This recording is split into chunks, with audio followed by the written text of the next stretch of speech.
All right, so they lit up the Arizona sky, they lit up social media and the phone lines here at Arizona's Family. Turns out the strange lights that many of you saw last night are part of a SpaceX project.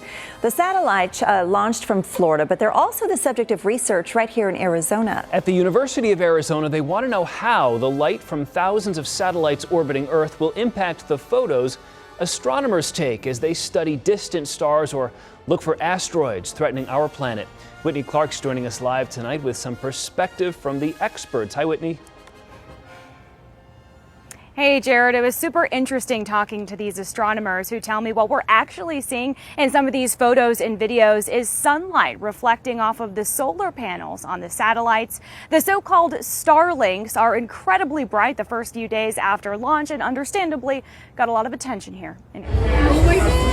From Scottsdale to Pinal County, a bewildering show in the sky Wednesday night. And this flat piece, which is the actual satellite, is about 10 feet across. Vishnu Reddy with the University of Arizona spends hours with telescopes every day, making sure things in space are in the right place. The initial orbit after launch is only 150 miles up. The final orbit at which they start working as broadband internet satellites is about 350, a little under 350 miles up.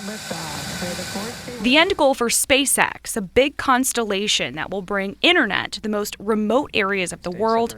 Reddy has a group of undergrads examining the company's Starlink satellites. The interesting part about this is that we had satellites from two different launches clustered back to back. The group, studying how light reflected from the satellites out of view from the naked eye, may smear important images they're taking from telescopes. Reddy creating this model, which he says shows how many are already in orbit, and another program he uses with the students illustrates how they moved above Arizona. We're always going to get these bright displays right after a launch. Thomas Fleming, also an astronomer in Tucson, who says there are both philosophical and practical aspects of astronomy. Are we the only living things in the universe?